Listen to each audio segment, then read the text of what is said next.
Sa upuan. Yun. Doon ka sa upuan dito. Dito. Magbukas ka ng una at kukulangin ng isa. Maglalabas ka pa ng baso at tatagayan ko kayo. Mahigi naman ng yosi at paabot ng pangkisi. Pag kayo nagkasawa, huwag kayong papaandil. Masama yun. Nakarikot naman din. Kaming bahala sa inyo.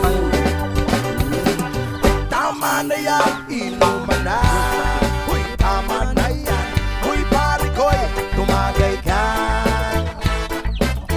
Nananabing nalalamunan. Naghihintay na naabang. May magjujong sabay kampay.